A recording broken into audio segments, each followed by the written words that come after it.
আপনারা সকলেই জানেন যে গত 2 দিন যাবৎ একটা ঘটনা আমাদের সোশ্যাল মিডিয়ায় ঘুরপাক খাচ্ছে।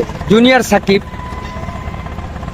ওনার যে গোপন অঙ্গটা ছিল, ওনার ওই গোপন অঙ্গটা ওনার স্ত্রী যেই শিখা, উনি হচ্ছে জোরপূর্বকভাবে ওনার গোপন অঙ্গটা নিয়ে নেয়।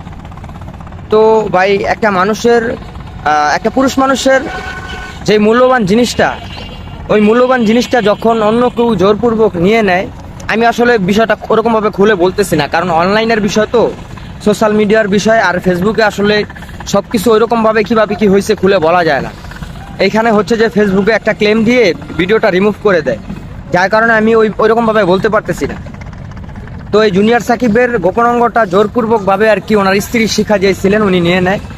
তো জানা যায় যে ওই সময় ওনার সাথে ছিলেন ওনার আগের স্বামী ইমন এবং কি দ্বিতীয় স্বামী শাওন।